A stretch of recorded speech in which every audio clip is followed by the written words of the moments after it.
Hey guys, good morning. Good morning. It is 11 o'clock. It's Lee Bailey here, and it's Be Encouraged. So I'm hoping that everybody's feeling good and have. Check this.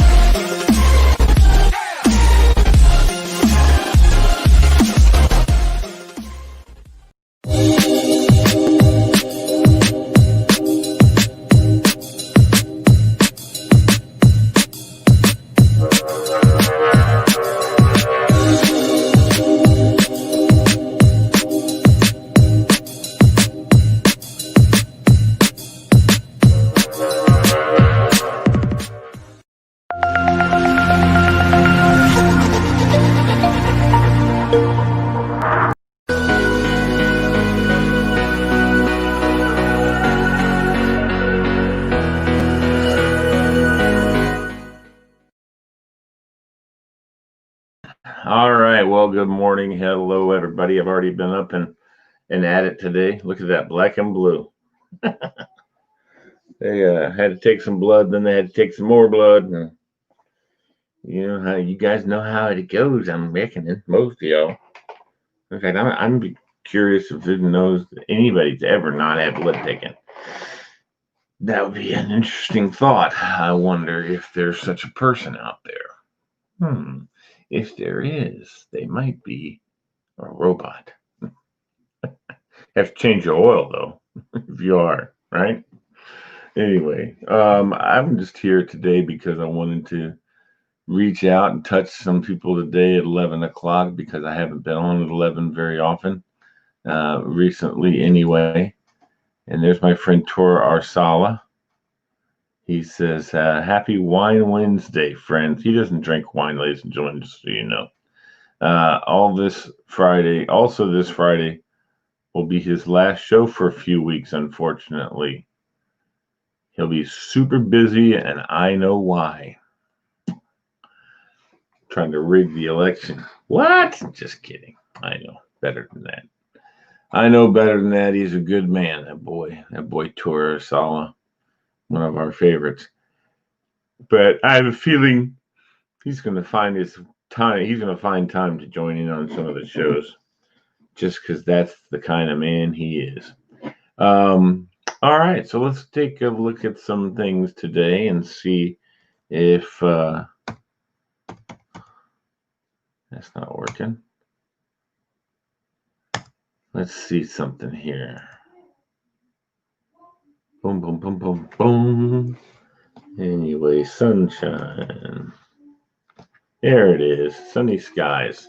It's one of my favorite little new websites with all kinds of good, positive news. This is a fantastic.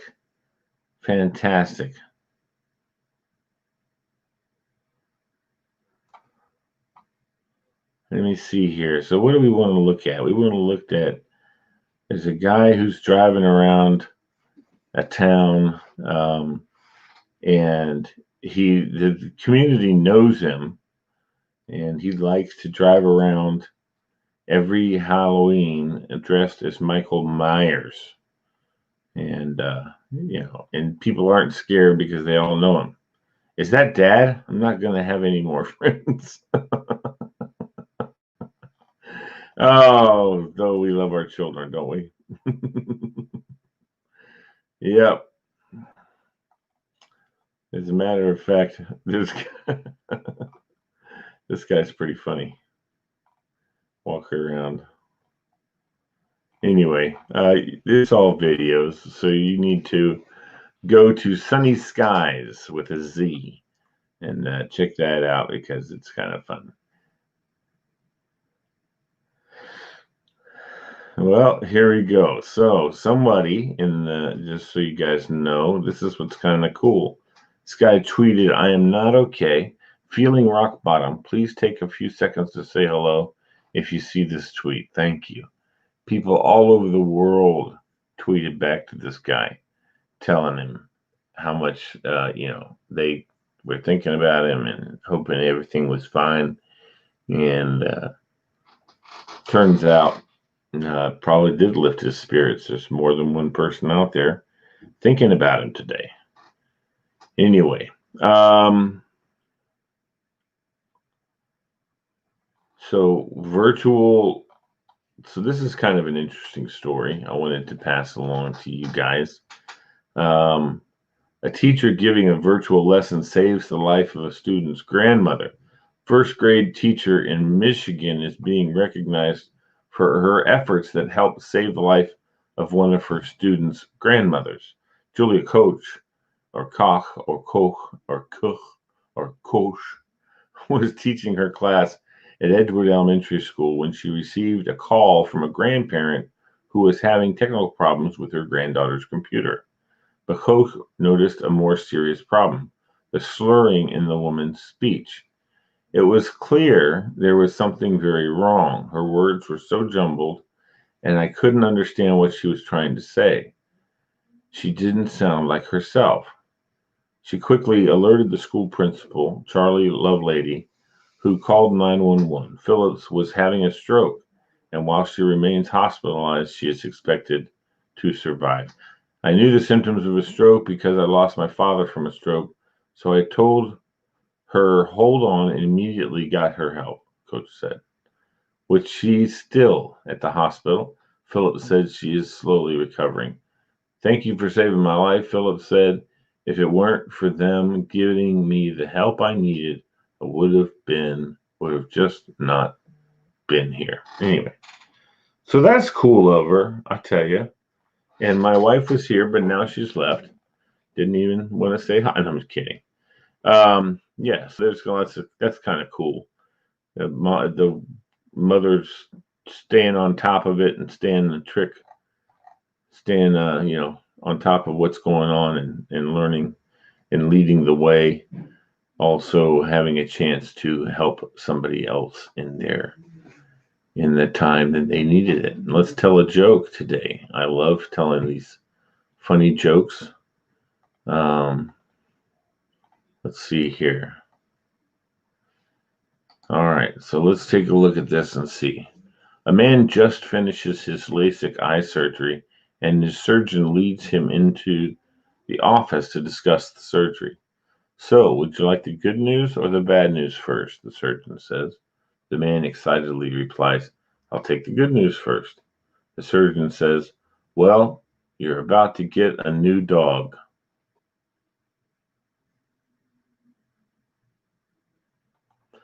Okay, so I don't understand that one. Maybe somebody can explain it to me. Let's read it again, ladies and gentlemen. A man just finishes his LASIK eye surgery, and his surgeon leads him in his office to discuss the surgery.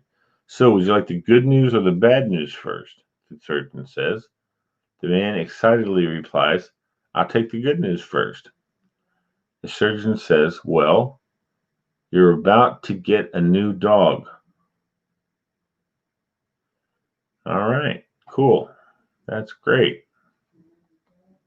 I don't get it. You're about to get a new dog. Well, somebody can write me and send me a little message so that I understand that joke. I'm sorry, it's gone right over my head. Well, you're about to get a new dog. Okay, don't understand that one at all. Interesting. An overweight time traveler goes to ancient Rome and realizes he wore historically incorrect clothes for the trip. Realizing his mistake, he visits a toga shop to purchase new clothes. He looks around the shop and realizes they do not have togas big enough to fit him. He goes to the counter and asks the clerk, do you have XL togas? Well, yes, but why do you need so many? XL, the Greek numerals. Yeah, that's funny. Okay, so here we go. This one's going to be funny. Promise, ladies and gentlemen. I promise. I promise. I was having trouble with my computer, so I called David, the 11-year-old next door, whose bedroom looks like mission control, and asked him to come over. David clicked a couple of buttons and solved the problem. As he was walking away, I called after him. So what was wrong? He replied, it was an ID10T error. I didn't want to appear stupid, but nonetheless inquired, an ID10T error? What's that? In case I need to fix it again. David grinned. Haven't you ever heard of identity error before? No, I replied. Write it down, he said, and I think you'll figure it out. So I wrote it down, ID10T. I used to like that little boy. If you write that down, ladies and gentlemen, ID10T, capital T, it spells idiot. That's pretty funny, boy. That's a pretty funny thing there. That funny boy. All right, we got one more joke. We got somebody tuning in. I guess we're going to see what it says here. Oh my gosh, this is a big, long joke. Let's go. Here we go. On the outskirts of a small town, there was a big old pecan tree just inside the cemetery fence. One day, two boys filled up a bucket full of nuts and sat down by the tree, out of sight, and began dividing the nuts. One for you, one for me, one for you, one for me, said one boy. Several dropped and rolled down toward the fence. Another boy came riding along the road on his bicycle. As he passed, he thought he heard voices from inside the cemetery. He slowed down to investigate. Sure enough, he heard, one for you, one for me, one for you, one for me. He just knew what it was. He jumped back on his bike and rode off. Just around the bend, he met an old man with a cane hobbling along. Come here, quick, said the boy. You won't believe what I heard. Satan and the Lord are down at the cemetery dividing up the souls. The man said, beat it, kid. Can't you see it's hard for me to walk? When the boy insisted, though, the man hobbled slowly to the cemetery. Standing by the fence, they heard, one for you, one for me, one for you, one for me. The old man whispered, boy, you've been telling me the truth. Let's see if we can see the Lord. Shaking with fear, they peered through the fence, yet were still unable to see anything. The old man and the boy gripped the wrought iron bars of the fence tighter and tighter as they tried to get a glimpse of the Lord. At last, they heard, one for you, one for me. That's all. Now let's go get those nuts by the fence, and we'll be done. They say the old man had the lead for a good half mile before the kid passed him on the bike. All right, finally, a payoff. There's the payoff, ladies and gentlemen. Payoff joke. Let's go get those nuts by the fence. That's funny. All right, anyway. So I hope that was encouraging to you this morning. I've got a few things to do. I've got a bunch of things to do today. I've got a very busy schedule. Very, very busy schedule. So this is going to be a 15-minute program today. Be encouraged. It's your 15 minutes of encouragement, jokes, and all kinds of fun stories. And I want to thank you guys for tuning in this morning at 11 o'clock. And we'll have more for you another day. Peace. I love you. Have a great day. And don't forget how awesome things are. Thanks for watching.